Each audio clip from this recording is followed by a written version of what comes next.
Years doesn't seem like it, does it? 10 years since Gordon Brown gave the Bank of England. You look startled. I was startled. Don't do that again. Okay.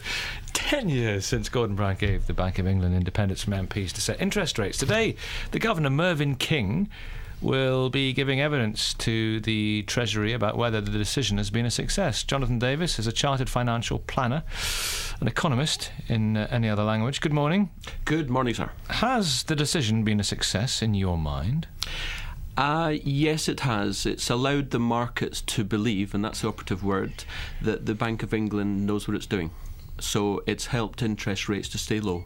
Does the Bank of England know what it's doing? There's a question and a half.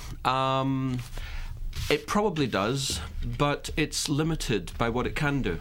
I actually believe that the people and institutions who run the UK economy are not those who you think run the UK economy. I think they're the People's Bank of China, the Bank of Japan, the international merchant banks, and the Federal Reserve, in that order. They run the British economy? Well, in the sense that because China and Japan in particular own so much of Western assets in terms of Western currencies, in other words, the dollar, the sterling, the euro, they in effect have allowed our long-term interest rates to stay low. That has therefore allowed our mortgage rates to stay low, and inflation stayed low, and at any point in time, and indeed the Bank of China has indicated they might do this quite soon, they could stop buying Western assets, or indeed start selling Western assets, and that will, for example, drive the dollar down through the floor, even further than it's already gone. That could push up long-term global interest rates, which would have a serious effect on, for example, mortgages. And would that lead to a crash in the housing market, or a slump? Yes, it definitely would. What, crash or slump? Which? A crash.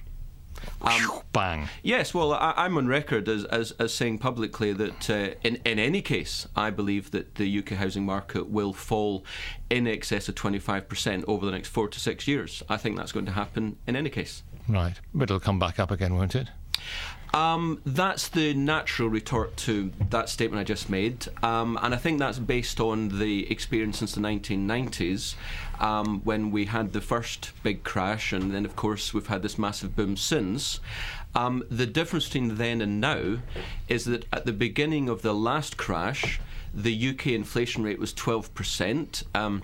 Interest rates were about that level, and they went down eventually to 2003 to just 3.5%. So that's a 9% fall in interest rates. But here we stand today at 5.25% interest rate. The furthest they can go is 0. I don't actually expect them to do that, which means the furthest they can fall is about 5%. That doesn't necessarily indicate a massive rise after a fall. 25% drop is not cheery news for a lot of people listening this morning. Correct. Thanks for coming in. You know what I mean? It's economic reality. Is it reality or is it speculation? Are you right? Well, time will tell, of course. It's certainly true that the statement I've just made is contrary to general opinion. Right. But the fact is, house prices in the UK, and it's not just the UK, it's globally, yes. The US, Australia, New Zealand, South Africa, Spain, you name it, there's been a global house price bubble.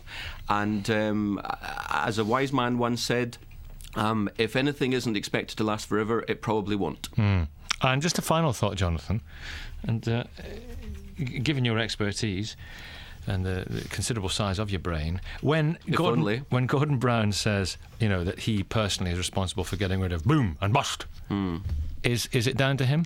Not in the slightest. He likes to take credit, of course, when things go well, but of course we've had a boom. The fact that we haven't yet had a bust does not confirm that we're not going to have one. I believe we will. Thank you very much, Jonathan Davis, for some happy talk there. But, it's reality, as you say, in your mind. Chartered financial planner. Very interesting. Thanks, Jonathan. 7:46.